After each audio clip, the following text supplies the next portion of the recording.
Warahmatullahi wabarakatuh. Alhamdulillahi rabbil alamin, wabihi nasta'inu ala umuri dunya waddin, wassalatu wassalamu ala rasulina al-amin, amma ba'd. Hadirin kaum muslimin rahimani Allah wa iyyakum jami'an. Alhamdulillah, kita telah memasuki sesi kedua, dan dari apa yang telah dipaparkan oleh kedua ustadz kita, berbagai macam Ustaz ya.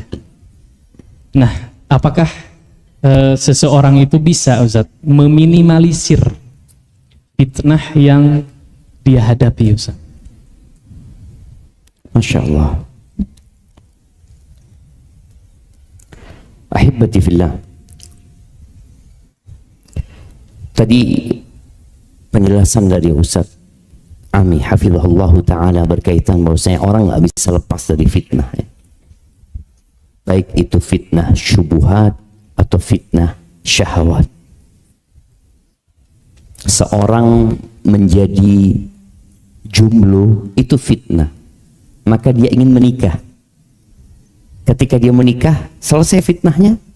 Enggak. Tadi beliau membacakan firman Allah, wa ja'alna ba'dakum li ba'din fitnah tasbirun. Kami jadikan sebagian kalian fitnah buat sebagian lainnya. Poinnya apa? Sabar nggak kalian menghadapi fitnah tersebut? Ada yang mengeluh karena mendapatkan mertua yang sering intervensi. Ada juga mertua yang merasa salah milih menantu. Jadi antum berpikir, ya Allah, kok dapat mertua kayak gini ya? Padahal mertuanya ngomong, Ustaz, ya Allah, kok dapat menantu kayak gini. Jadi sama-sama fitnah nih. Jemaah, ada fitnah-fitnah yang kecil, tapi ada fitnah-fitnah yang besar dan dahsyat. Pernah Umar bin Khattab radhiyallahu anhu tanya kepada Hudzaifah bin Yaman tentang hadis-hadis yang berkaitan dengan fitnah. Maka Hudzaifah menyebutkan, ya fitnahnya seseorang di keluarganya, di anaknya, di hartanya, itu dihapuskan dengan sholat dia, dengan ketaatan dia ya. Umar radhiyallahu anhu mengatakan, bukan itu yang aku tanya. Aku bertanya tentang fitnah yang tamu juga maujil bahar, yang bergelombang seperti gelombangnya lautan. Ada fitnah yang besar sekali. Hudzaifah mengatakan, ya tidaklah antara engkau dengan fitnah itu kecuali ada pintu. Fitnah yang besar akan terjadi itu ada pintu. Umar tanya, pintu itu dibuka atau didobrak? Kata Hudzaifah, didobrak. Idzan la tughlaq abadan. Kalau gitu nggak pernah ditutup, nggak pernah. Maka fitnah yang dahsyat itu, antum akan lihat bagaimana sahabat Nabi yang dijamin masuk surga, yang menjadi menantu Rasul sallallahu alaihi wasallam, Utsman bin Affan, dibunuh di kota Madinah. Oleh siapa? Oleh orang-orang Islam. Setelah dibunuhnya Umar bin Khattab radhiyallahu anhu. Tapi yang bunuh Umar itu orang kafir. Wajar orang Majusi, orang kafir bunuh umat Islam, hal yang memang mereka menginginkan itu gitu. Tapi Utsman yang membunuh itu orang-orang yang pulang haji. Mereka pulang dari haji, datang ke kota Madinah, mereka bunuh Utsman radhiyallahu anhu. Kemudian Ali bin Abi Thalib. Siapa yang membunuh Ali bin Abi Thalib? Siapa jamaah? Angkat tangan. Nah, itu. Ya, antum pakai baju putih, berdiri.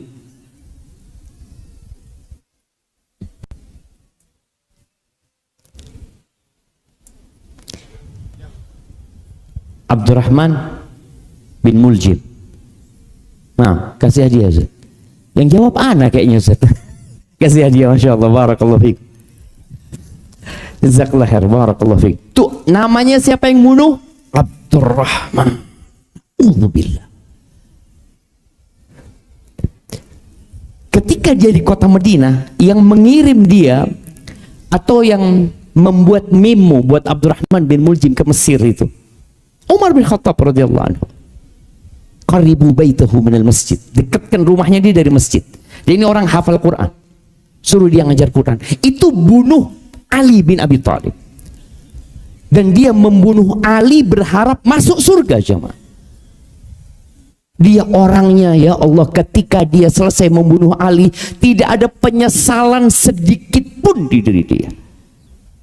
Itu fitnah syubhat yang menyebabkan orang melakukan suatu tindakan tapi dia merasa benar dan aku akan masuk surga dengan tindakanku. Kemudian setelah itu fitnah, ya, fitnah di masa Ali bin Abi Thalib, setelah Ali bin Abi Thalib sampai hari ini. Antum tidak merasakan fitnah saudara-saudara kita di Suriah dengan pemerintahan mereka. Antum tidak merasakan fitnah yang terjadi di Gaza. Subhanallah. Maka kalau bicara bagaimana sikap kita menghadapi fitnah, apa tadi pertanyaannya? Meminimalisir. Meminimalisir. Ya ini bukan bikin kecil gitu, bikin minim gitu jemaah. Menghindar. Nah kita yang ada akan berpindah dari satu fitnah ke fitnah lainnya jemaah. Ada seorang wanita mengatakan, ya Allah Ustaz, aku kayaknya udah mau nyudahin pernikahan ini, ahsan jadi janda. Ternyata jadi janda nggak enak, ya Allah ya, nggak enak terjadi jadi janda kata dia. Kemudian nikah lagi dia. Ya Allah Ustaz, zalim suami anak Ustaz, nggak akan pernah selesai. Baik, bagaimana kita menghadapi fitnah sejatinya? Yang pertama, bertakwa kepada Allah SWT. Ada sebuah ayat yang kita insya Allah semua hafal ya. Ayat ini adanya di surat Tolak, surat perceraian. Yang kita nggak ingin bercerai sebenarnya, tapi kadangkala rumah tangga nggak bisa dipertahankan, ya udah gimana mau pisah. Allah mengatakan, wa may yattaqillaha yaj'al lahu makhrajan. Barang siapa bertakwa kepada Allah, pasti Allah kasih solusi, pasti. Jadi bukan hanya urusan dunia. Bahkan sebagian ulama mengatakan yang dimaksud dengan makhrajan, solusi dan jalan keluar itu makhraj min dzikri syubuhat, keluar dari sempitnya syubhat-syubhat yang ada. Ketika seorang bertakwa kepada Allah Azza wa Jalla, dia akan selamat dari fitnah yang ada. Apa itu takwa? Talq ibn Habib, ya, ketika terjadi fitnah, dia mengatakan, ittaquha bittaqwa. Kalian hadapi fitnah ini dengan bertakwa. Maka orang-orang bertanya, wa mattaqwa? Ala nurin minallah. Minallah. Di atas cahaya dari Allah Azza wa Jalla. Artinya kita perlu belajar. Kalau bicara bagaimana kita bertakwa, kita harus belajar. Ibrahim, Nabi Musa, Nabi Isa memperingatkan umatnya. Dan Nabi kita memperingatkan alaihi salatu wassalam dari fitnah Dajjal. Karena benar-benar sangat menakutkan jamaah fitnah Dajjal ini. Maka tadi kita disuruh menghindar dari fitnah Dajjal. Ketika ada Dajjal, ya, ya Allah, sekarang ini kalau ada orang bisa sulapan, banyak nggak yang nonton ya? Banyak yang nonton. Gimana dengan Dajjal yang datang ke satu kampung, kemudian dia minta harta tersimpannya itu untuk keluar, itu keluar dari bumi. Lalu dia mengaku, aku Tuhan kalian. Ada satu orang, hidupkan bapak dan ibuku kalau engkau Tuhan. Dia hidupkan bapak ibunya, padahal nggak bisa dia menghidupkan. Tapi ada dua jin yang pura-pura jadi bapak dan ibunya, merupakan wujud bapak ibu. Gimana? Makanya kita harus benar-benar berdoa memohon kepada Allah Azza wa Jalla. Ada sebuah doa yang ana ingin kita menghafal semua doa itu, ya. Doa ini dari Ummu Salamah Asma binti Yazid. Qala sami'tu Ummu Salamah radhiyallahu anha qalat, Ummu Salamah, Asma bintu Yazid. Dia berkata kepada Rasulullah SAW, "Qultu ya Rasulullah, ala tu'allimuni da'watan ad'u biha li nafsi?" Wahai Rasulullah, engkau mau nggak ajarkan kepada aku doa yang buat aku mau baca doa itu. Apa kata Nabi SAW? Bala, ya aku akan ajarkan kepadamu. Quli, engkau katakan doa ini. Allahumma Rabba Muhammadin Nabi. Ya Allah, Tuhannya Muhammad, orang Nabi alaihi salatu wassalam, ighfirli dzambi. Apa yang diminta? Ampuni buat aku dosaku ya. Wa adhib ghaidha qalbi, dan hindarkan atau usir kemarahan hatiku. Yang ketiga, wa ajirni min mudillatil fitan ma ahyaitana, dan hindarkan aku dari fitnah-fitnah yang menyesatkan jamaah selama aku hidup. Maka baca doa itu, baca doa yang lainnya, ya muqallibal qulub tsabbit qalbi ala dinik ya. Kemudian ya masih banyak lainnya, tapi yang rasa itu menjadi bekal kita untuk menghadapi fitnah. Untuk banyak baca Quran juga. Insya Allah, semoga Allah selamatkan kita dan Allah mematikan kita dalam kondisi muslimin. Barakallahu fiik. Baik, barakallahu fiikum Ustaz. Jazakumullahu khairan atas solusi mungkin Ustaz ya, atau arahan tadi dari Al-Quran atau apa yang disampaikan oleh antum, yang mudah-mudahan kita semua ini bisa, yang pertama mungkin terhindar dari fitnah itu sendiri, kemudian mampu untuk menghadapi fitnah tersebut. Kemudian kita juga mungkin ingin meminta arahan Ustaz sekaligus nasihat mungkin dari Ustaz Ami terkait solusi bagaimana agar supaya kita ini mampu menghadapi fitnah-fitnah ketika kita hidup di dunia ini. Atau sebelum dijawab Ustaz Afwan, nanti barangkali ada yang ingin bertanya secara langsung, karena setelah ini kita memasuki sesi tanya jawab. Yang ingin bertanya secara langsung, belum ya? Belum. Nanti bisa berbaris ya, di beberapa titik, ada 2 titik di sana, atau ngacung bagi yang di depan, nanti akan diberikan mic-nya secara langsung. Sekarang belum ya? Nah, jadi bersiap dulu. Baik. Sekarang kita coba untuk meminta nasihat dari Ustadz Ami terkait bagaimana cara menghadapi fitnah-fitnah yang tadi mungkin telah disampaikan Ustadz. Barakallahu fiikum. Alhamdulillah wassalatu wassalamu ala Rasulillah.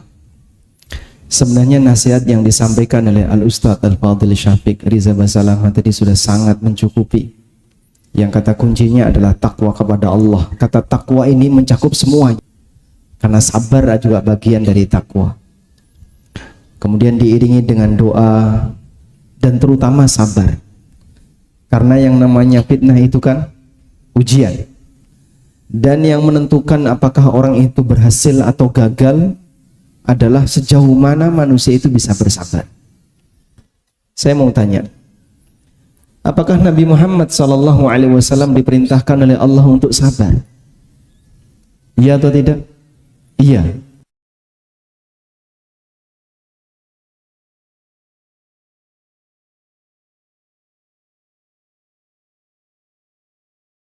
Masya Allah. Masya Allah.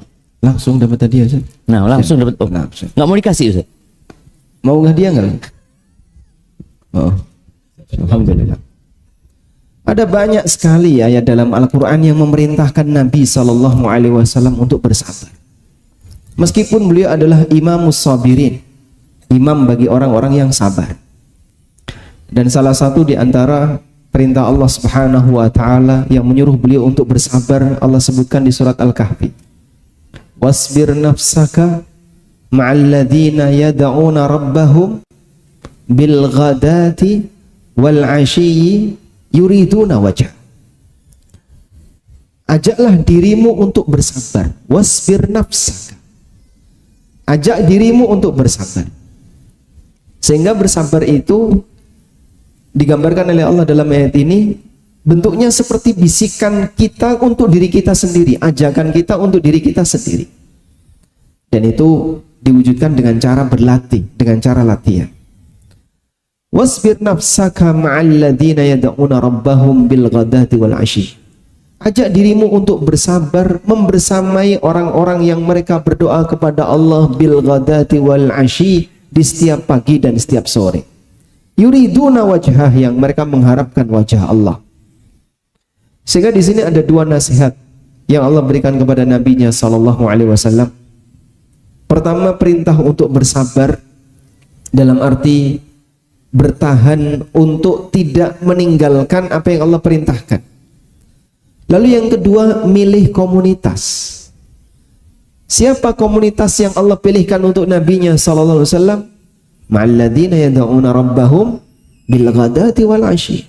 Orang-orang yang kehidupan sehari-harinya, siang dan malamnya, pagi dan sorenya adalah orang yang dekat dengan Allah dengan aneka beribadah kepadanya.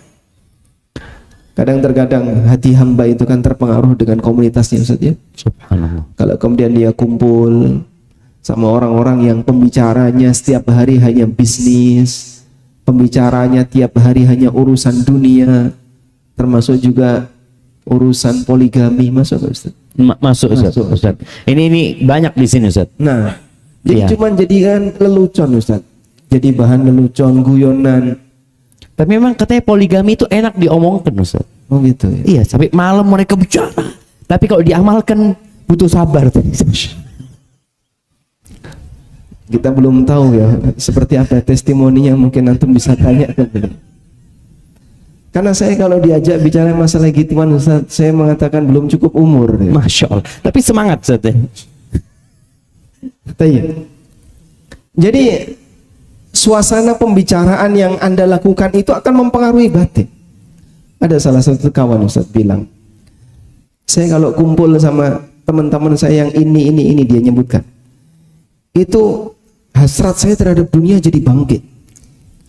Tapi kalau ke masjid bareng sama santri, kemudian melihat anak-anak menghafal Quran, rasanya ingin meninggalkan dunia.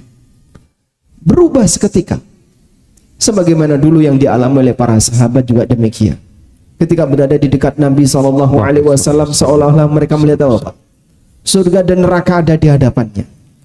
Pada waktu mereka ke kebunnya, ke pasar, kumpul dengan keluarga, semua terlupakan. Maka sampai ada sahabat yang mencurigai dirinya. Jangan-jangan saya punya sifat kemunafikan. Di depan Nabi SAW nampaknya saya seperti orang yang khusyuk, bisa nangis. Tapi begitu berhadapan dengan internet, lupa semua. Apalagi kalau cuma berdua dengan internet. Wah. Siapa yang berduaan dengan internet, maka yang ketiganya setan. Makanya Ustadz sekarang fitnah itu ada 4. Masya Allah. Harta, tahta, wanita, data. Kuota. Masya Allah. Jadi seolah-olah kalau tanpa internet, yang kayak tadi Zat, sudah pindah ke kampung, ke desa yang jauh dari BTS misalnya, tapi masih ada Starlink. Subhanallah. Tayyib. Maka komunitas itu penting. Sehingga kalau Anda misalnya menghadapi saya itu suntuk, saya punya banyak masalah, saya bingung, saya resah, Anda nampaknya butuh pindah sedikit, geser dari teman-teman yang mungkin memberikan pengaruh kurang bagus, atau ngasih motivasi yang kurang bagus, atau membuat Anda jadi semakin terdorong semangatnya untuk pengen sukses ya karena lingkungannya. Kalau circle-nya orang seperti itu akan memberikan pengaruh bagi batin. Maka Allah Subhanahu wa taala berikan nasihat kepada Nabi SAW, wala ta'du aynaka anhum turidu zinatal hayatid dunya. Dan jangan kau lepaskan pandangan matamu kepada mereka. Mereka ini siapa?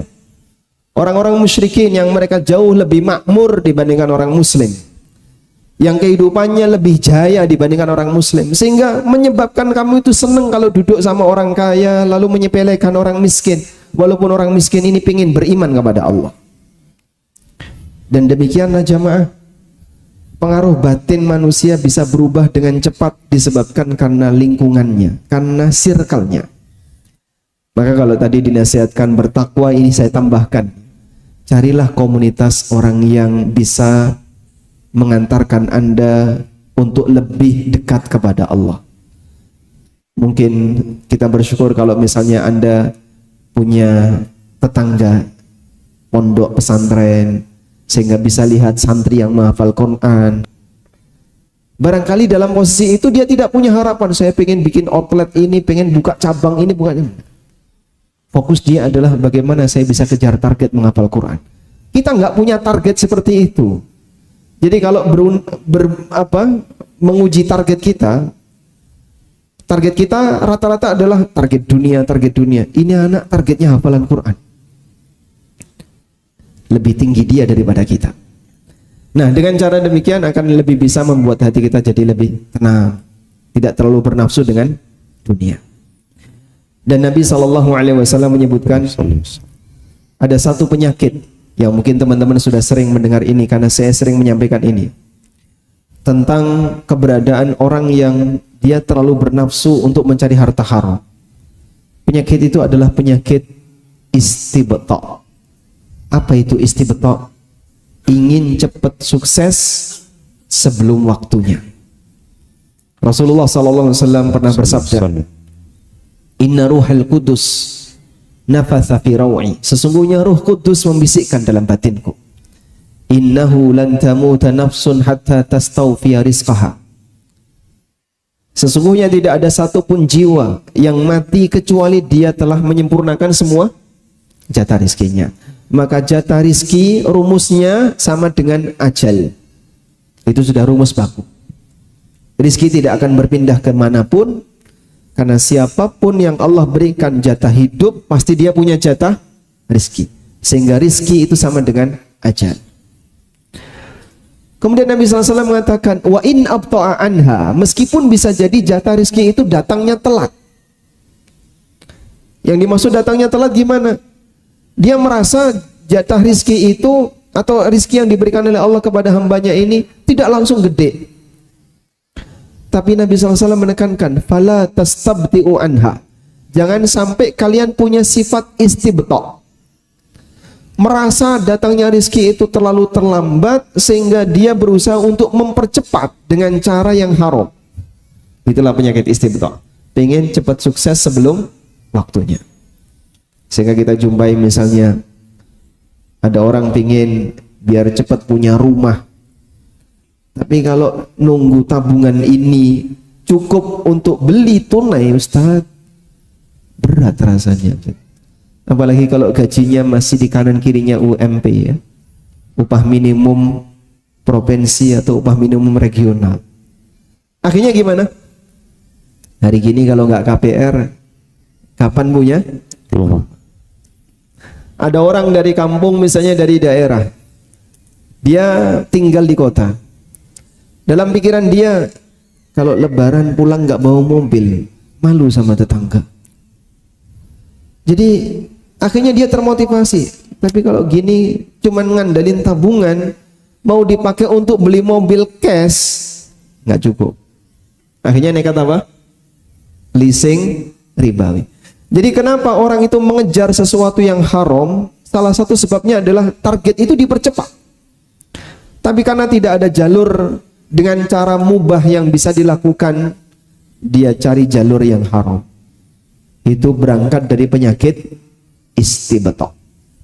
Dan banyak lagi, Pak. Contoh kasus, orang pengen diterima sebagai CPNS, tapi untuk bisa dapat kursi itu belum waktunya dia lulus, pakai apa? Suap, sogok. Untuk bisa diterima sebagai aparat, agar bisa mendapatkan itu, jual sawah. Makanya aneh di Indonesia. Kalau di luar negeri orang kerja dapat duit, di Indonesia orang kerja ngeluarin duit. Subhanallah, itulah anomali Indonesia, Ustaz. Jadi belum waktunya untuk diterima, tapi dia nekat. Pokoknya saya harus diterima. Gimana caranya anak saya bisa keterima? Nyogok. Vendor juga sama. Ini ada tender nih. Pokoknya pabrik saya, PT perusahaan saya harus yang maju. Pakai suap. Jadi model-model penyakit istibta' itulah yang menyebabkan orang itu mencari yang haram. Belum waktunya untuk dapat, tapi dia cari dengan cara yang haram. maka hindari penyakit istibta ini. Nabi SAW arahkan, khudzu ma hulla wa da'u ma hurrim. Ambil saja yang dihalalkan, batasi dirimu pada bagian itu, dan itu butuh modal sabar. Sabar itu muncul dari yakin. Wa da'u ma hurrim, dan tinggalkan yang diharamkan. Insya Allah selamat. Maka orang kalau bisa bertahan semacam ini, insya Allah ketika dia dapat ujian apapun, terutama ujian ekonomi, insya Allah dia bisa lebih bertahan. Wallahu a'lam. Itu fitnah harta, Ustaz. Kalau fitnah wanita, Ustaz. Fitnah wanita gimana, Ustaz? Berusaha untuk menikah. Oh, harus nikah ya? Nikah. Setelah itu Nikah lagi. Gimana Ustaz ini? cukupkan diri Anda dengan yang Allah halalkan. Pokoknya itu Ustaz ya. Nah, berdoalah kepada Allah, Allahumma kfini bihalalika An haramika. Ya Allah, cukupkan diriku dengan apa yang kau halalkan. Jadi Anda misalnya bapak-bapak ya, kok merasa dari dulu kok istrinya nggak ganti-ganti. Emangnya boleh ganti istri? Maksudnya Nambah kata Ustaz, bukan ganti. gimana? Hah? Bisa. Kasih hadiah Ustaz yang mau nambah istri Ustaz. Yang nambah ngacung Bang. Coba. Maksudnya begini ya, kok ketemu ini terus gitu Ustaz? Oh, tiap hari loh ini lagi gitu, Ustaz. Nah, Terus gimana Ustaz? oh, itu terus gimana? Nggak paham Ustaz. Baik. Kadang mungkin batin kita kan berharap yang lain. Maka berdoalah kepada Allah, minta kepada Allahumma kfini bihalalika. Kalau kayak gitu cocok nggak Ustaz? Kayaknya cocok Ustaz. Bismillah. Ya Allah, cukupkan aku dengan Yang halal. apa engkau yang halalkan bagiku, sehingga kita nggak perlu ngelirik yang lain. Belum tentu jamaah yang punya istri lebih dari satu lebih bahagia daripada yang istrinya satu, jamaah. Setuju Ustaz. Iya, setuju. Ini kesimpulan atau Ustaz? Biar mereka menyimpulkan. Mereka Ustaz. Barakallahu. Cukup Ustaz. Baik, barakallahu fikum Ustaz. Jazakumullah khair atas nasihatnya untuk kami semua. Ustaz Syafiq mungkin ada tambahan lagi? Cukup kayaknya Cukup, sudah. Ustaz. Baik. Barakallahu fikum. Ya. Para hadirin sekalian rahimani Allah wa iyyakum jami'an. Alhamdulillah materi inti dari kedua ustadz kita telah disampaikan kepada kita semua. Dan setelah kita mendengar apa yang telah disampaikan oleh kedua guru kita di sini, maka insya Allah kita akan coba untuk buka sesi tanya jawab. Barangkali ada hal yang ingin disampaikan, dan apakah khusus untuk sesuai dengan tema atau gimana Ustaz? Ya, kalau bisa kita batasi. Ya, ini karena yang berkesesuaian dengan tema kita waktunya sebetulnya terbatas. utamakan ya. Baik, kita serahkan kepada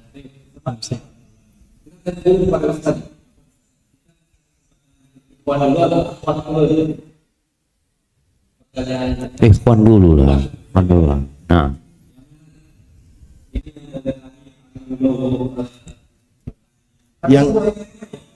Yang kertas ada nggak? Kertas?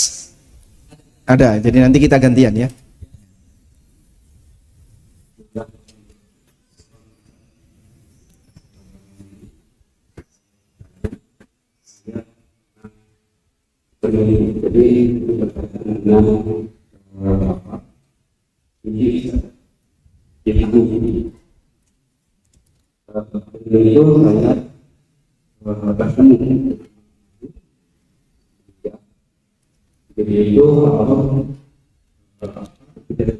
Ayah ini, almarhum ayah.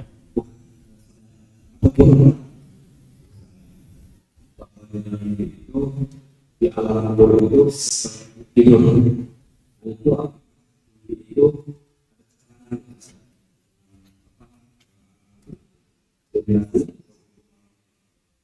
Waalaikumsalam warahmatullahi wabarakatuh. Siapa yang mau jawabin? iya. Iya, nanti kalau kurang ditambahin oleh Ustadz Ami ya. Ini kok udah pada pulang ini? Oh, fitnah perut. Lapar, Ustadz. Kan tadi Ustadz sudah nyuruh sabar, Ustadz. Gitu. Ya, ada yang tidak sabar jemaah ya. Iya, jadi memang ada sebagian yang berpendapat ketika masuk ke sesi tanya jawab itu kajiannya selesai, Ustaz. Padahal belum selesai, Ustaz. Jadi usahakan yang memang tidak ada keperluan untuk tetap duduk. Dan ini termasuk adab dalam menuntut ilmu juga ya. Jadi kadang-kadang sebagian orang mengatakan, enggak, pertanyaan itu aku nggak penting, kan bukan aku yang tanya. Aku nggak punya urusan dengan pertanyaan itu. Subhanallah, Pak sahabat Nabi radhiyallahu anhum itu mereka segan untuk bertanya kepada Nabi SAW. Mereka suka sekali kalau ada orang Badui datang tanya.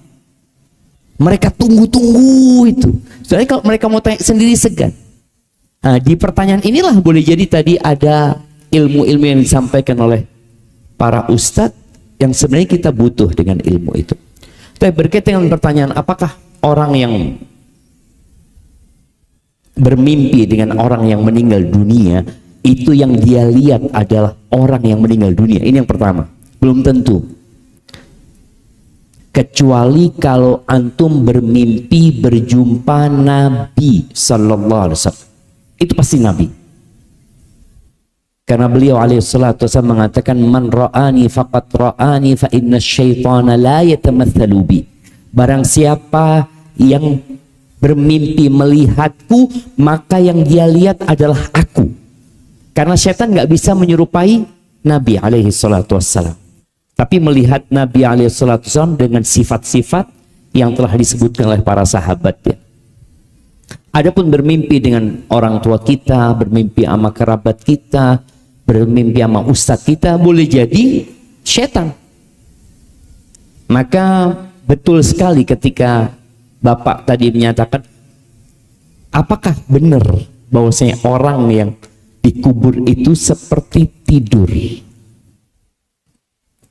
Kuburan itu bisa jadi taman-taman surga atau lobang-lobang neraka. Jadi tergantung amalannya. Memang di beberapa hadis disebutkan ketika selesai fitnah kubur dan orang ini selamat, lalu datang kepada dia seorang laki-laki atau seseorang dengan wajah yang indah, lalu dia tanya, engkau siapa gitu loh, wajahmu wajah yang mendatangkan kebaikan ya, pakaianmu juga indah. Lalu dia berkata, ana amaluka saleh, aku amal soleh. Kemudian dibukakan jendela atau pintu ke neraka, dia lihat neraka. Kemudian dikatakan, ini tempat kalau engkau tidak beriman.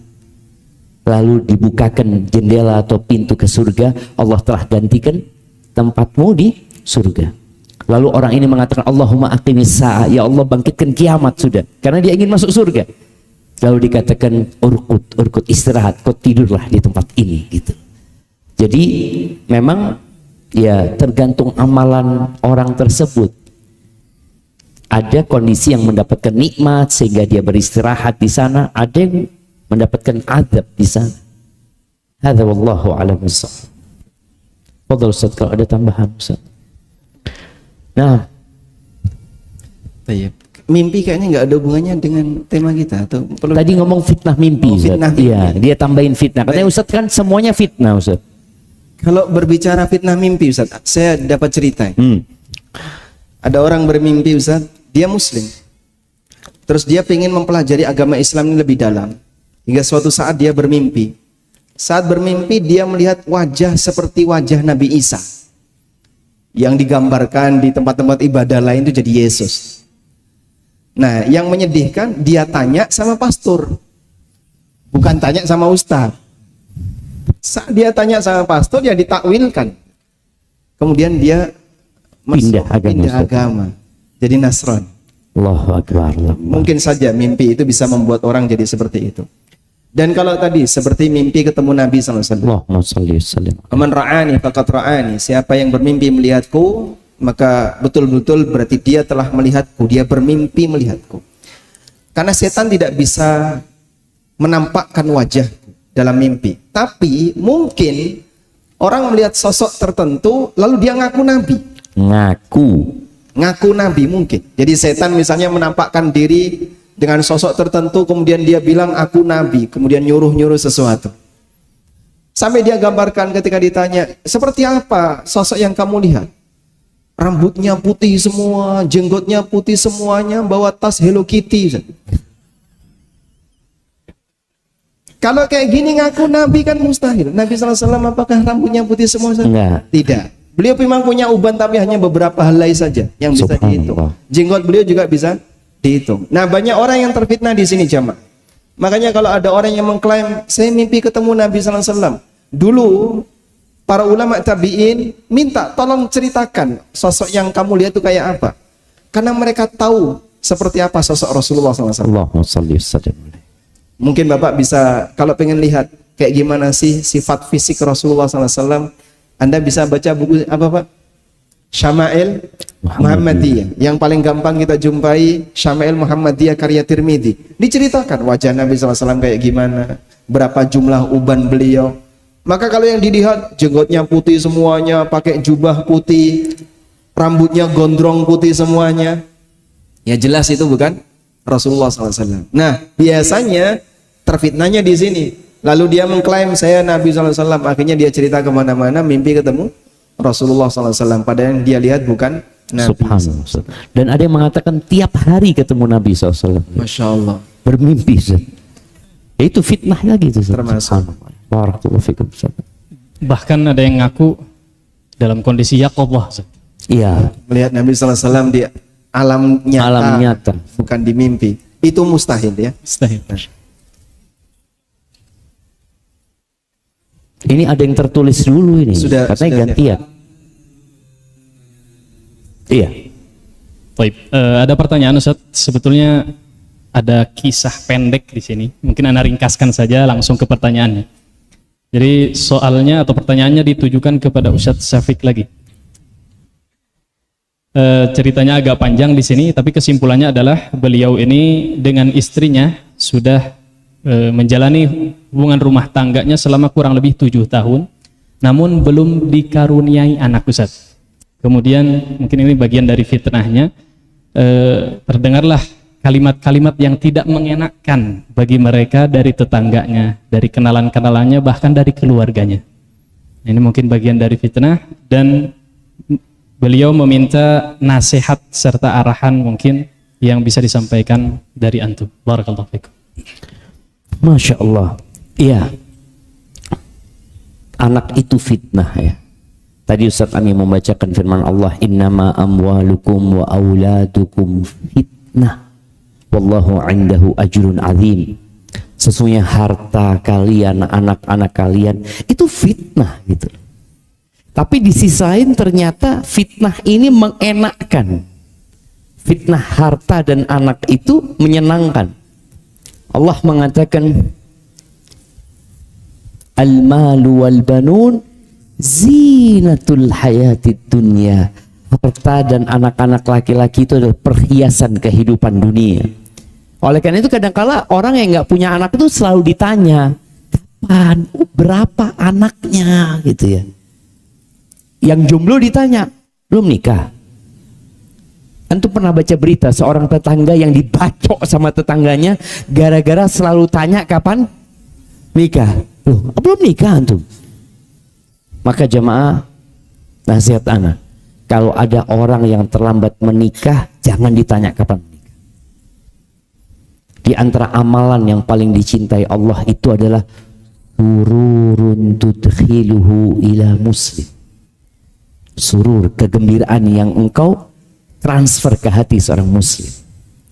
Jadi kalau orang itu memang belum menikah, ya antum datang, ana doakan ya, semoga antum segera menikah. Tapi kalau antum melihat orang ini bahaya kalau nggak dikasih nasihat, kasih nasihat dia. Kenapa antum sampai sekarang belum menikah? Tadi fitnah anak. Kadang-kala orang ditanya, belum hamil gitu dia. Belum. Loh, cepetan. Emangnya dia kayak bikin omelet gitu, Zat? Untuk hamil? Nggak ada. Orang tuh nggak bisa. Allah Azza wa Jalla mengatakan lillahi mulku samawati wal ard yakhluqu ma yasha. Milik Allah kerajaan langit dan bumi, dan Allah menciptakan apa yang Dia kehendaki, bukan yang kita maui. Yakhluqu ma yasha.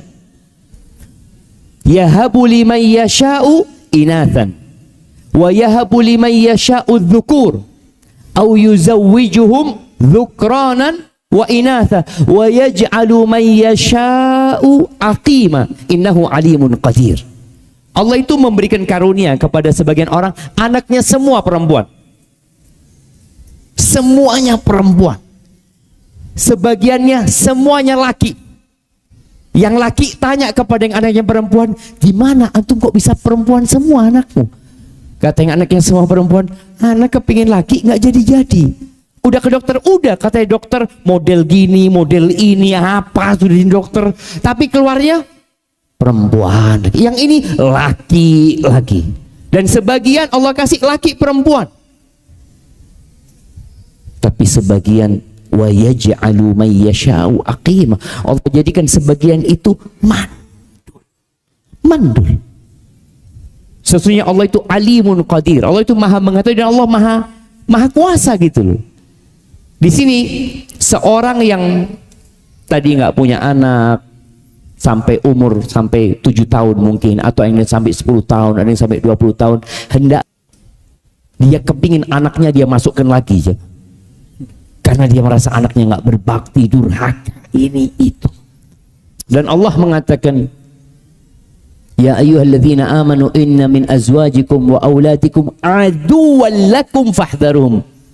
Wahai orang-orang beriman, sebagian dari pasangan-pasangan kalian, sebagian dari anak-anak kalian itu musuh buat kalian. Musuh. Maka apa sikapnya ketika seorang tahu yang memberikan anak adalah Allah Azza wa Jalla, dan tetangga-tetangga selalu menanyakan ini dan itu? Nah, tadi Ustaz Ami sebutkan, sabar. Sabar. Nabi Ibrahim sampai umur 86 tahun kira-kira baru dikasih anak, padahal beliau nabi. Nah, ada lagi tadi penyakit istibqa. Merasa lambat, kok belum dapat, fulan sudah dapat, fulan sudah dapat, fulan Masya Allah anaknya sudah 7, anak belum dapat sama sekali. Perasaan merasa lambat. Yakin Allah itu maha tahu. Dan jangan pernah berhenti berdoa. Nabi Zakaria disebutkan punya anak itu setelah umur 100 tahun. Dan dalam doanya beliau mengatakan, walam akun bidu'aika rabbi syaqiyya. Aku nggak pernah merasa kecewa berdoa kepadamu ya Allah. Padahal sampai umur 100 tahun ya. Sebagian kita, anak udah 7 tahun Ustaz. Engkau siapa? Nabi? Bukan. Waliullah? Bukan. Itu loh Nabi nunggu sampai 100 tahun. Maka engkau tunggu. Maka terus berdoa, dan ketika ada orang-orang tanya kok belum punya anak, doakan. Sudah. Mungkin gitu Ustaz. Alhamdulillah. Atau ada cara lain Ustaz? Kita untuk Ustaz Amin ini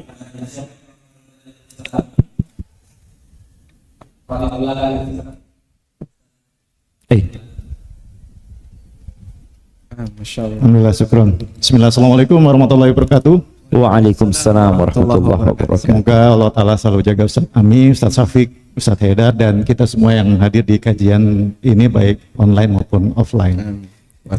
Ustaz, mau nanya terkait dengan Ustaz Syafiq kan ya?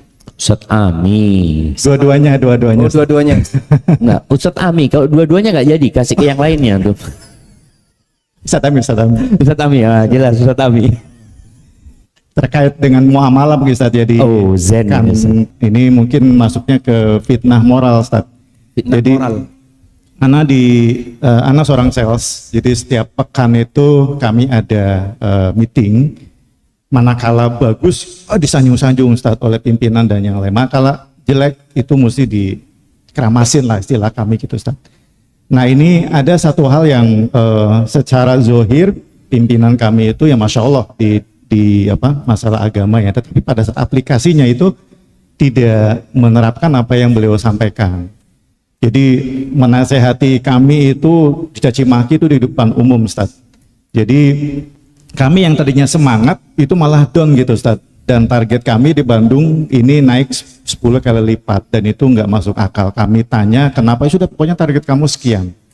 Manakala kami ingin diskusi itu nanti saja segala macam, maksudnya kami ingin diskusi empat mata.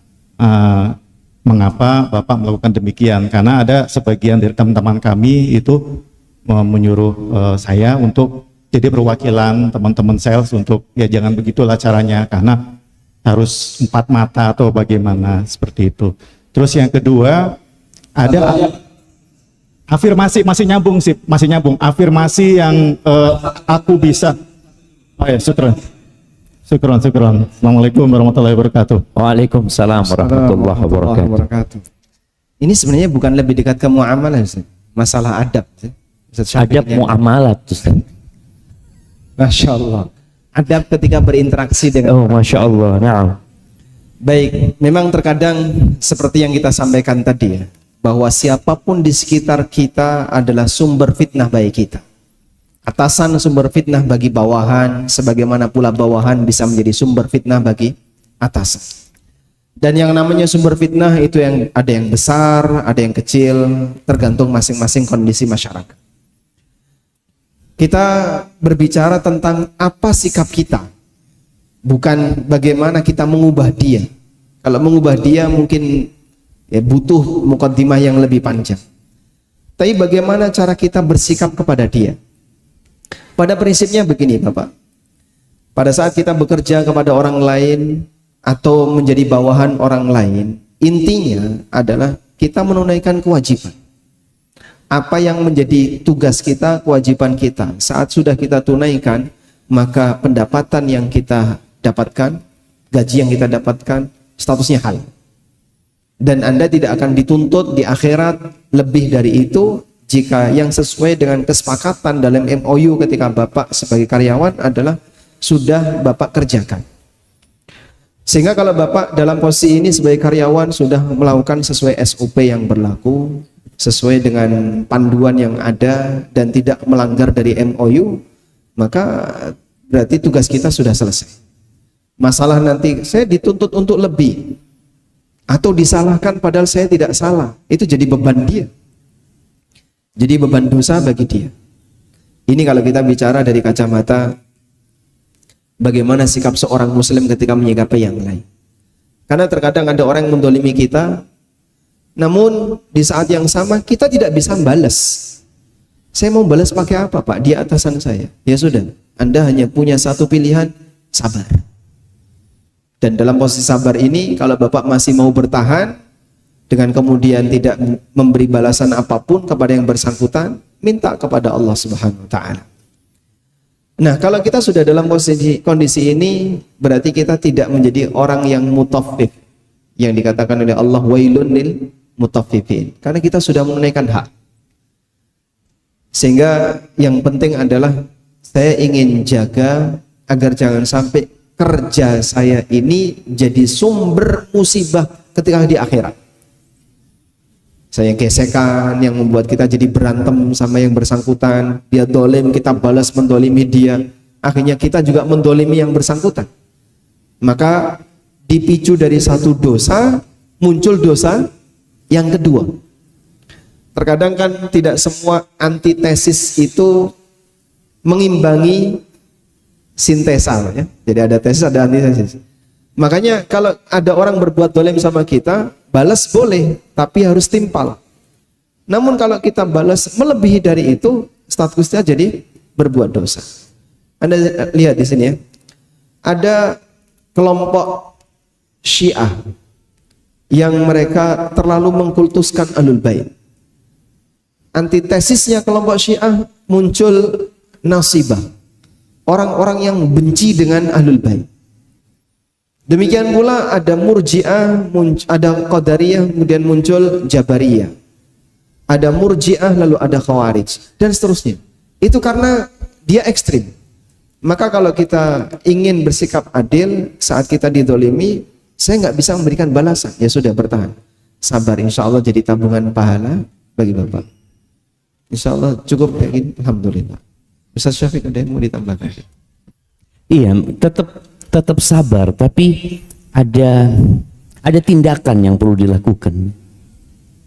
Ketika Allah Azza wa Jalla mengatakan kepada Nabi SAW, walaqad na'lamu annaka yadhiqu sadruka bima yaqulun.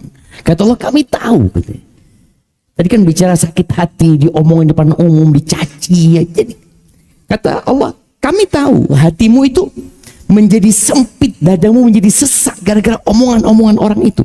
Karena Nabi SAW dimaki di luaran sana, jemaah, dikatakan orang gila, dikatakan penyihir, dukun, semua keburukan. Dan Nabi manusia, beliau nggak enak menghadapi itu. Apa kata Allah? Fasabbih bihamdi rabbika wa kun minas sajidin.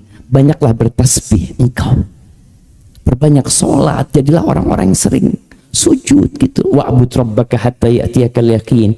Yaitu fitnah ini akan terus ada, maka kita beribadah kepada Allah sampai mati. Makanya kata Rasulullah tadi, ya sudah, kita laksanakan tugas kita. Dia mau ngomong apa, terserah, sudah. Ada akhlak yang mulia namanya taghaful. Pura-pura nggak kelihatan, pura-pura nggak dengar, sudah. Iya.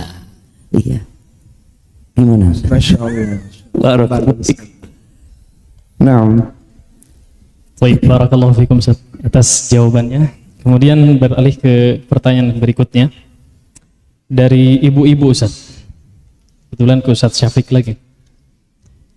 Ustaz, mohon nasihatnya untuk kami para ibu yang tidak bertahan berada di rumah, maunya jalan-jalan terus. Ini terlihat kena fitnah Ustaz. Di rumah bosan, kalau di luar banyak keburukan dan boros. Mohon solusi. Nasihat. Allahu Akbar ya. Iya, memang rumah itu jadi fitnah buat emak-emak. Allah Azza wa Jalla memerintahkan untuk tinggal di rumah. Waqarna fi buyutikunna. Kalian tetaplah tinggal di rumah kalian. Wassalamualaikum.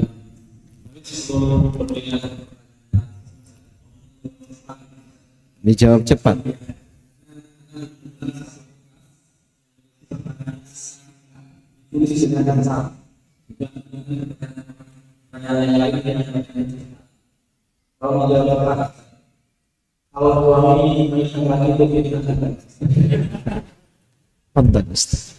Ana fitnah. Iya, suamimu nggak nikah lagi fitnah. Jadi jangan dipikir orang yang nikah lagi itu fitnah. Suamimu adalah fitnah memang. Tadi ayatnya sudah dibacakan oleh beliau. Wa ja'alna ba'dakum li ba'din fitnah atasbirun. Kami jadikan sebagian kalian itu fitnah buat sebagian lainnya. Kalian sabar enggak? Dan ternyata kebanyakan wanita masuk neraka itu gara-gara fitnah suaminya. Bukan karena dia nggak sholat. Dia sholat, dia puasa. Tapi dia menghadapi fitnah suaminya ini nggak lolos atau nggak lulus dia. Kata Nabi SAW ketika menyampaikan kepada para wanita, beliau ceramah khusus di tempatnya perempuan. Datang ke softnya para perempuan. Lalu beliau mengatakan kepada para wanita itu, ya ma'syaron nisa tasaddaqna. Wahai para wanita, bersodaqahlah kalian. Di riwayat lain ditambah perbanyak istighfar. Fa inni ra'aitukunna aktsara ahlin nar. Aku melihat kebanyakan kalian itu di neraka. Sampai ada yang bertanya kepada Nabi SAW, walima ya Rasulullah? Kenapa ya Rasulullah? Kok bisa wanita itu banyak di neraka? Yukthirnal la'an wa yakfurnal ashir. Perempuan itu banyak melaknat. Jadi perempuan itu kadang-kadang kalau emosi nggak bisa menguasain emosinya, lalu ngomongnya nggak enak, memaki. Nah, Siapa yang sering dimaki sama istrinya, nah kasih hadiah. Bener. Aduh, kasih hadiah beliau. Nah, kasih hadiah. Masya Allah. Tapi sabar Bapak ya. Gimana? Suka diam. Nah, oh bagus. Nah, diserap itu emosinya dengan diam. Sampai dia diam juga jam. Karena perempuan itu kadang-kala kalau sudah marah, kemudian muncul kata-kata yang nggak enak. Kalau kita bisa diam di tempat, diam di tempat. Tapi kalau kita nggak mampu, pergi aja. Kadang-kala saat kau pergi, apa kata istrinya? Kemana kau? Belum selesai urusannya. Emangnya ini mau berantem gitu loh. Kita perlu menghindarin fitnah. Kalau ada fitnah itu jangan deket-deket, udah pergi. Pergi ke masjid. Biar istrinya nyari antum kemana? Oh, ke masjid, siap. Ana tunggu di pintu masjid. Jadi perempuan itu kadang-kadang nggak bisa mengelola emosinya dengan baik. Anak-anak itu dimaki, dilaknat. Hati-hati perempuan. Kemudian wayakfurnal ashir wayakfurnal ihsan. Mereka kufur sama suami, kufur dengan kebaikan-kebaikan suami. Sampai kata Nabi SAW, apabila engkau berbuat baik kepada salah satu dari mereka setahun nih, lalu engkau berbuat sesuatu yang tidak mengenakkan kepada dirinya, perempuan ini akan mengatakan, ma ra'aitu minka khairan qat. Aku nggak pernah lihat engkau berbuat baik kepadaku sedikit pun. Lupa dengan semua kebaikan itu. Makanya kalau dikatakan apabila suaminya nikah lagi, apakah itu fitnah? Iya, fitnah. Nikah lagi, fitnah. Nikah lagi, fitnah. Dan ini kehidupan fitnah. Tinggal engkau bisa menghadapi nggak fitnah tersebut. Ada seorang wanita yang memilih cerai. Memilih cerai. Dia punya anak dan dia enggak. Aku cerai. Cerai, Ustaz. Dia jadi janda. Nikah jadi istri kedua, Ustaz.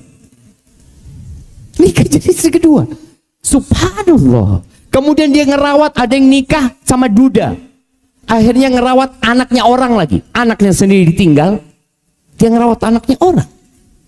Maka tolong bagi para wanita ketika dapat ujian ini, jangan kemudian terburu-buru untuk gugat cerai. Dia mengatakan, aku nggak mampu. Ketahuilah, kalau engkau nggak mampu, Allah nggak akan takdirkan itu. La yukallifullah nafsan illa wus'aha. Engkau yakin sama Allah, jangan yakin sama suami. Yakin sama Allah. Allah tidak memberikan fitnah, tidak memberikan ujian, tidak memberikan beban, melainkan sudah ditakar sesuai dengan kemampuan antum. Tapi kadang-kala orang itu nggak sabar. Makanya kenapa ada orang yang bunuh diri? Apakah ujian yang diberikan itu di luar batas kemampuan? Enggak. Dia aja yang tidak pandai-pandai menyikapi hal itu. Dia aja yang berburuk sangka sama Allah Azza wa Jalla. Kecuali tadi kalau suaminya zalim, ini itu, lain lagi ceritanya. Tapi ketika dia hanya ya nambah istri dan dia mampu berlaku adil dan mampu memanage konflik, jamaah. Nih para suami ya, yang baperan ya, yang mudah marah, jangan nikah lagi. Karena antum akan menghadapi badai. Dan di rumah Nabi SAW piring aja pecah di rumah Nabi SAW. Lalu engkau mengatakan ketika piring pecah di rumahmu, apa ini? Engkau ustadzah mecahkan piring. Kata istrinya, Aisyah mecahin piring. Engkau nggak sabar menghadapi aku. Dia perlu sabar. Suami pun perlu sabar. Yang nggak sabaran, yang nggak pandai memanage konflik, udah jangan. Cukup satu. Cukup satu saja. Nah, apa Ustaz, dilanjutkan Ustaz. Catat jamaah ya. Cukup.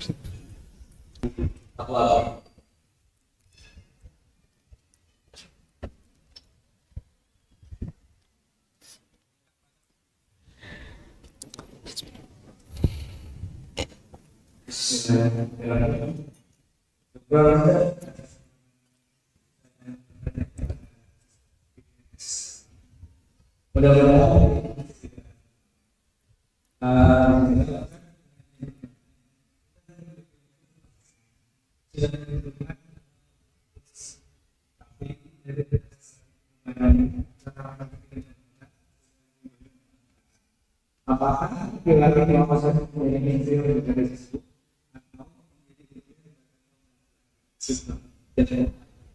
Apakah ini? Diulangi tadi. Kurang begitu jelas. Akhir.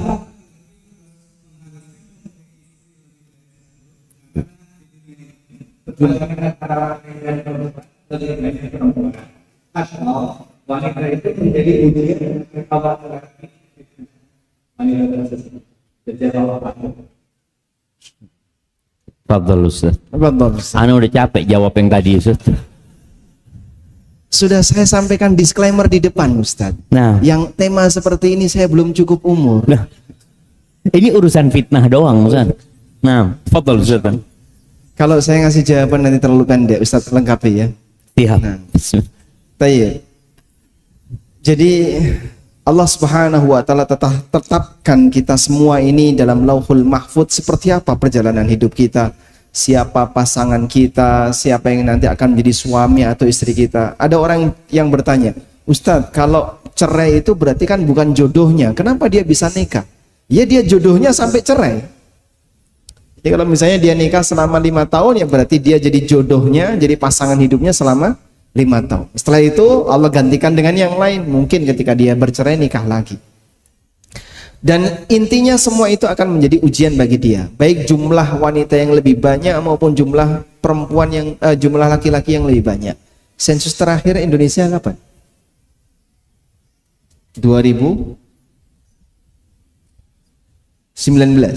19 itu terakhir. Sebelum itu per 5 tahun ya. Per 5 tahun. Saya pernah dapat informasi Ustaz. Sebelum sensus terakhir saat ini, jumlah laki-laki Indonesia lebih banyak daripada jumlah perempuan. Jumlah laki-laki lebih banyak. Banyak. Jadi nampaknya seperti yang disabdakan Nabi SAW bahwa jumlah wanita lebih banyak, yang itu bagian dari tanda hari kiamat, Belum datang. Jadi maka jomblo bersaing ya. Karena ternyata jumlah laki-lakinya lebih banyak. Wallahu a'lam.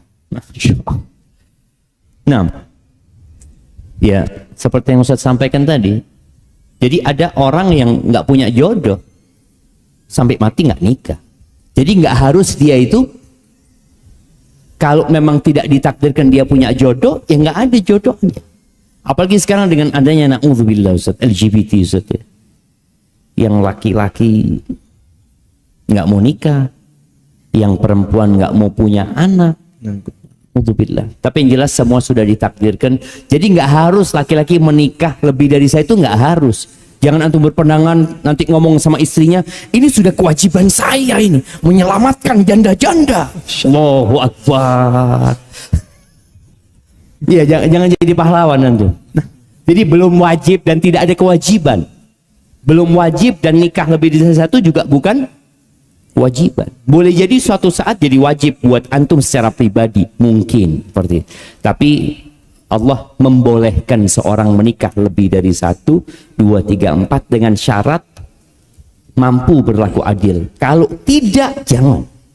Dosa jadinya antum nanti. Hadza wallahu a'lam. Itu Ustaz ya. Nah. Ustaz belum wajib Ustaz. Maksudnya Ustaz, Nambah istri itu belum wajib. belum wajib Ustaz. Oh, belum. Alhamdulillah. Baik, barakallahu fikum Ustaz. Mungkin ini pertanyaan terakhir ya, karena setelah ini ada sesi penutup kesimpulan dari kedua guru kita. Pertanyaan dari seseorang Ustaz. Ini ditujukan langsung ke dua-duanya Ustaz. Ustaz Syafiq dan Ustaz Amin. Wanita adalah fitnah terbesar kedua katanya untuk laki-laki, tapi kenyataannya wanita banyak juga menjadi korban laki-laki hidung belang Ustaz. Yang kalaupun dinikahi hanya nikah siri, bukan poligami yang sesuai dengan syariat. Bagaimana istri Ustaz? Mohon pencerahannya. Berat ini Ustaz. Kayaknya Ustaz aja. Ada pertanyaan yang lain nggak? Ada tentang muamalat Ustaz. Muamalat. Enggak, ini pertanyaan terakhir Ustaz. Ustaz. Masalah pertanyaan terakhir ya. Iya. Ustaz dulu baru anak lengkapin. Nah, Enak kalau dua pemateri ini jamaah bagi-bagi kita. banyak hal yang saya tidak tahu yang dilengkapi oleh Ustaz Syafiq. Cuman saya ingin menyinggung sedikit tentang masalah nikah siri, jemaah. Memang pada asalnya bukan syarat sahnya nikah itu harus dilaporkan ke pemerintah. Bahkan di zaman Nabi SAW, orang melakukan akad nikah dengan begitu mudah. Tidak harus menghadirkan banyak orang dan tidak harus resmi ada surat dari pemerintah, itu dulu. Bahkan itu juga terjadi di negara kita sampai bertahun-tahun. Adanya surat resmi seperti ini kan belakangan ya. Ada beberapa di antara kakek-kakek kita atau bahkan orang tua kita yang ketika nikah dia nggak punya surat. Tayyib. Selanjutnya makna kata siri itu para ulama membagi menjadi 3. Pertama, siri dalam arti tidak ada saksi. Nikah tanpa saksi, ulama mengatakan nikahnya batal. Ulama mengatakan nikahnya batal. Karena Rasulullah sallallahu alaihi wasallam mengatakan la nikaha illa biwaliyin wa syahidai adlin. Tidak boleh ada pernikahan kecuali dengan adanya wali dan 2 saksi yang adil. Nah, berdasarkan hal ini, maka kalaupun orang merahasiakan pernikahan, itu minimal yang wajib tahu adalah 5 orang. An-nakih wal munkih wal munkaha wa syahidain adlin.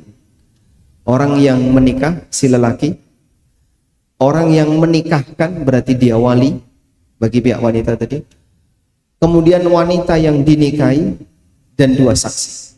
Selama 5 orang ini tahu, maka secara persyaratan keabsahan terpenuhi, walaupun yang lain nggak tahu. Kemudian yang kedua, siri dalam arti tidak ada walimah. Siri dalam arti tidak ada walimah. Siri dalam arti tidak ada walimah, atau yang mereka istilahkan dengan tidak ada tashhir, tidak disebarkan, tidak diumumkan. Sebagian ulama Malikiyah memakruhkan apabila terutama ya ketika itu bisa memicu terjadinya suudzon orang lain. Jadi kenapa kita disyariatkan ketika nikah Nabi SAW merintahkan a'linu hadzan nikah, umumkan pernikahan ini. Dan beliau juga perintahkan aulim, adakan walimah. Walimah itu intinya apa Pak? Makan-makan. Karena kalau ada makanan kan mudah untuk mengundang orang. Kenapa beliau perintahkan seperti itu? Karena yang namanya pernikahan itu terkait masalah kehormatan. Sehingga kalau ada orang misalnya berduaan sama orang lain, satu rumah, sekamar, kemana-mana berdua, tapi belum ada bukti, itu sudah nikah belum? Jadinya gimana? Mengundang kecurigaan. Dan suasana kecurigaan di masyarakat itu kalau bisa tidak ada. Sehingga masyarakat muslim itu bebas dari yang namanya bau dan aroma yang tidak sopan. Oh, ini ternyata kumpul kebo sama ini. Ini ada satu kejadian, Ustaz. Ada tetangga yang runtang-runtung ini, mahasiswa sama mahasiswa berdua kemana-mana, bahkan sampai bermalam satu rumah di satu tempat yang sama, sehingga masyarakat jadi curiga. Terus salah satu di antara tetangga tanya kepada orang tuanya, Pak, ini kenapa putri bapak kok bermalam berduaan dengan seorang lelaki? Bapaknya balas, sudah nikah mas di kampung. Tapi nggak ada satupun tetangganya yang diberitahu. Akhirnya memicu kecurigaan seperti itu. Seneng nggak kita ketika kita dicurigai oleh orang lain? Kita nggak seneng. Makanya hikmah kenapa nikah itu perlu diumumkan, jangan disembunyikan. Tujuannya adalah seperti ini, agar tidak memicu kecurigaan di masyarakat. Walaupun tidak harus bentuknya adalah dengan mengadakan upacara besar. Mungkin cukup Anda misalnya memfoto sebuah undangan, cekrek, Anda taruh di Facebook atau taruh di medsos manapun, semua orang baca, oh ternyata fulan dengan fulana sudah nikah. Jadi tahu ya. Ketika walimah, karena dananya terbatas Pak Ustadz, hanya bisa ngundang tetangga dekat, nggak apa-apa. Tapi saat pengumuman, sekarang walhamdulillah ada akses yang lebih mudah untuk bisa disebarkan. Maka at-tasyhir di sini sifatnya sangat dianjurkan. Nah, nikah tanpa walimah, tanpa pengumuman ini masuk kategori nikah siri, namun tidak sampai mengganggu keabsahan pernikahan. Yang ketiga, nikah siri dalam arti tidak dilaporkan di kementerian, di kantor urusan agama atau lembaga terkait. Ini bukan syarat, dan ini tidak ada kaitannya dengan masalah hukum antara anjuran maupun makruh, meskipun demi keamanan ke depan, karena tentu saja kita butuh administrasi sebagai warga negara, maka kami sangat tekankan kalau memang niatnya serius untuk jadi pasangan suami istri tanpa ada batas waktu, karena terkadang ada sebagian lelaki, Ustaz, masih punya niat saya akan lepas wanita ini, makanya kenapa dibuat siri, dia takut kalau dilaporkan di KUA lalu ada surat nikah urusannya lebih panjang. Sehingga dia milih, udahlah nggak usah dilaporkan ke KUA. Dia punya niat pengen segera menceraikan kalau dia sudah merasa puas untuk membersamai wanita ini. Kalau dia udah bosan, tinggal. Alhamdulillah. Nah, kalau memang punya niat-niat seperti itu, tolong dibersihkan. Anda menikah dengan seorang wanita, ini anak orang. Apakah Anda akan bersedia kalau nanti putri kita disikapi yang sama oleh lelaki yang lain? Kalau nggak bersedia, maka jangan menyikapi anak orang lain dengan cara seperti itu. La yu'minu ahadukum hatta yuhibba li akhihi ma yuhibbu li nafsi. Kalian tidak akan beriman sampai kalian memberikan yang terbaik untuk orang lain sebagaimana kalian ingin disikapi yang sama oleh orang lain. Hadza wallahu a'lam. Masya Allah, jazakallah khair Ustaz. Ana jadi faham nih macam-macam nikah siri nih Ustaz. Nah, ini ana ingin kasih nasihat kepada perempuannya Ustaz ya, berkaitan dengan sebagian wanita jadi korban hidung belang. Jadi korban laki-laki hidung belang. Coba sekarang semuanya, sebelum anak kasih jawaban ini, semuanya mengenali yang di kanan dan di kirinya. Antum assalamualaikum, antum kenalan. Lihat, ada nggak yang hidungnya belang? Fadhol. Antum kenalan dulu. Lah, ayo jemaah. Kita ini mau pisah dari tadi, antum nggak kenalan dengan yang di kanan kiri antum. Loh, assalamualaikum. Nah, yang belakang belum, Ustaz. Yang belakang juga. Kita itu kata Ustaz tadi nggak akan dikatakan beriman sampai mencintai saudara kita seperti mencintai diri kita sendiri. Antum paling nggak kenalan, ahlan wasahlan, sapaan. Terus perhatikan, belang nggak hidungnya? Nggak, insya Allah yang hadir di sini nggak ada yang belang hidungnya ya jamaah. Taib. At-tayyibatu lit-tayyibin. Wanita-wanita yang baik itu untuk laki-laki yang baik-baik.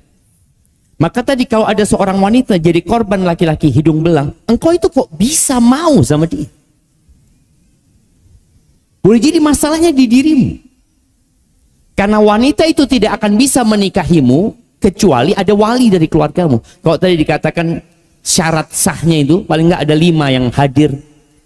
Ya, harus tahu. Harus tahu ya. Tidak harus hadir. Harus tahu mereka. Harus ada wali yang menikahkan, harus ada 2 saksi. Kenapa engkau mau sama laki-laki itu? Kemudian yang kedua, berkaitan dengan nikah siri. Ustaz, kami sudah menjelaskan tadi, di negara kita memang aturan untuk mencatat nikah yang kedua, ketiga, dan keempat itu sangat memberatkan. Dan semoga ke depan aturan itu berubah. Karena aturan ini dibuat oleh manusia. Yang ketika manusia berubah, aturan itu bisa berubah. Sangat memberatkan sekali. Di dalam agama kita, nggak ada syarat nikah kedua itu harus dengan izin istri pertama. Sedangkan untuk mencatat di KUA, itu harus dihadirkan istri. Yang pertama, harus hadir di sidang. Yang hal itu memberatkan bagi istri yang pertama. Maka itu yang menyebabkan mungkin tadi ada laki-laki yang menikah tapi kalau untuk mencatatnya dia mungkin nggak mampu gitu. Dia masih belum mampu untuk hal itu.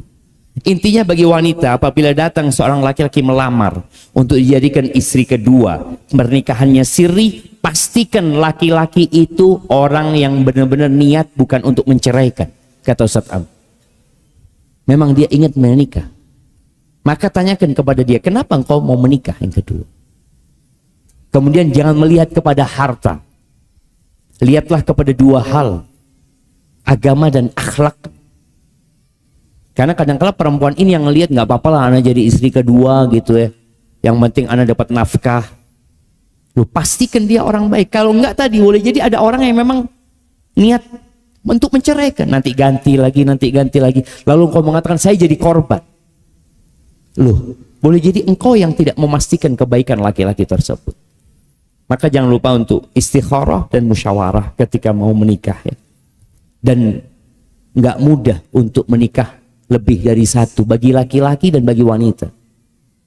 Maka semoga semua bisa bersabar. Barakallahu fikum. Masya Allah, barakallahu. Jazakallahu khairan. Barakallahu fikum Ustaz atas jawabannya. Jazakumullahu khair. Dan alhamdulillah kita telah menyelesaikan sesi tanya jawab ini. Sekaligus kami juga mohon maaf sebesar-besarnya kepada para jamaah yang sudah melontarkan pertanyaan atau sudah banyak yang ngacung juga tadi untuk bertanya. Kami tidak mampu untuk memberikan kesempatan untuk semuanya. Ya, mudah-mudahan insya Allah di kesempatan mendatang Ustaz ditunggu kembali kehadirannya di kota kami di kota Bandung ini. Para hadirin sekalian rahimani Allah wa iyyakum jami'an, sebelum kita menutup majelis kita ini, mungkin ada kalimat-kalimat kesimpulan atau penutup dari kedua guru kita ini ya.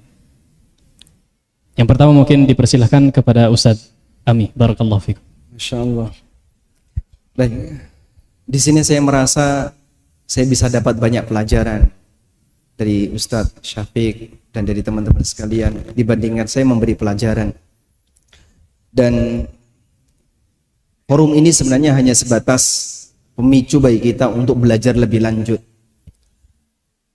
Namanya hidup ini panjang perjalanannya, dan setelah itu kita akan menghadapi yang lebih panjang lagi. Maka gandeng dengan ilmu itu tidak ada batas waktu kecuali kematian. Oleh karena itu kita butuh bimbingan dalam mengarungi semua fitnah kehidupan yang jumlahnya sangat banyak dan beragam. Satu orang akan menghadapi aneka bentuk fitnah dengan bermacam-macam, dan dia selalu butuh ilmu dan butuh ilmu. Seperti yang tadi dikutip oleh Al-Ustadz Syafiq, penjelasan dari Talaq bin Habib tentang makna takwa. An ta'mala bi ta'atillah ala nurin minallah. Engkau melakukan ketaatan atas bimbingan cahaya dari Allah.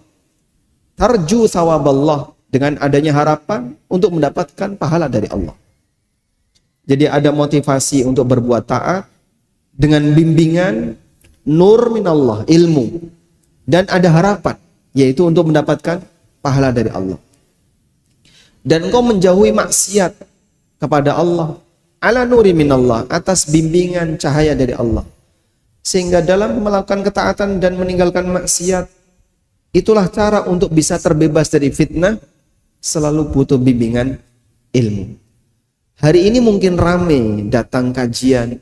Saya berharap untuk forum-forum kajian yang lain Anda juga hadir di situ. Sehingga bukan sebatas penikmat kajian tabligh akbar, tapi juga kita butuh kajian-kajian yang lain. Karena kita butuh bimbingan yang lebih banyak lagi.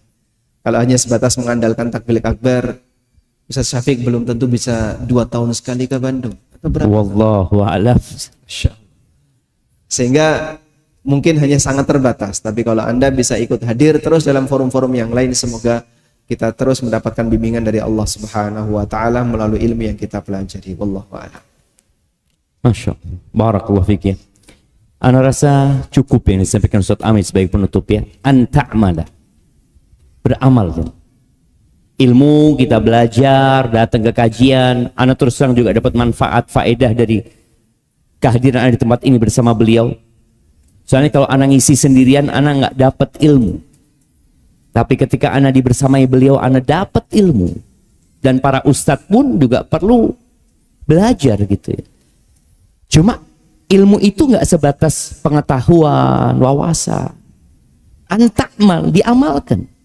Dan Nabi SAW mengatakan badiru bil a'mal fitanan ka qita'il lailil mudlim. Nabi mengatakan kepada para sahabatnya, kalian segera beramal. Segera beramal. Mereka udah dikasih ilmu sama Nabi SAW. Ilmu itu tolong diamalkan. Sebelum datangnya fitnah yang seperti potongan malam yang gelap gulita. Yusbihur rajulu mu'minan wa yumsi kafiran. Wa yumsi mu'minan wa yusbihu kafiran. Yabi'u dinahu bi'aradin minad dunya. Sebelum datang fitnah seperti potongan malam yang gelap gulita, datang fitnah syubuhat, datang fitnah syahwat. Paginya beriman, sorenya sudah kafir. Sorenya beriman, paginya sudah kafir. Apa yang terjadi? Dia jual agamanya untuk mendapatkan sedikit kesenangan dunia. Maka segera, jangan ditunda-tunda. Selain tadi terus belajar, dapat ilmu, amalkan. Dapat ilmu, amalkan. Terus apa motivasinya? Berharap pahala dari Allah SWT. Hadza wallahu a'lam bissawab. Baik, Masya Allah, barakallahu fikum. Semoga Allah Subhanahu wa Ta'ala mempertemukan kita kembali di tempat yang sama atau dalam kondisi yang lebih baik. Kepada para jamaah sekalian, rahimani Allah wa iyyakum jami'an.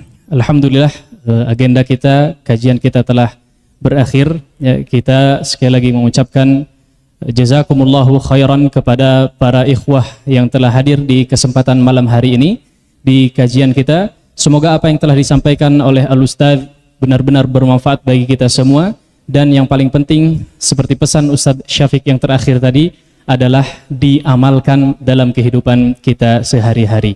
Sekali lagi kami mengucapkan kepada antum semuanya, kepada para asatidzah juga, jazakumullahu khairan. Sekaligus meminta maaf, ya, mewakili seluruh kru yang bertugas, kami memohon maaf atas segala kekurangan dan kesalahan selama penyelenggaraan kajian di kesempatan malam hari ini. Barakallahu fikum jami'an. Semoga Allah Subhanahu wa Ta'ala senantiasa memberikan taufik dan hidayahnya kepada kita semua, sehingga kita diberikan kemampuan untuk istiqamah di atas ketaatan kepada Allah Subhanahu wa Ta'ala, secara khusus di zaman yang dipenuhi dengan fitnah ini. Subhanakallahum bihamdik, asyhadu an la ilaha illa anta astaghfiruka wa atubu ilaik. Wassalamualaikum warahmatullahi wabarakatuh.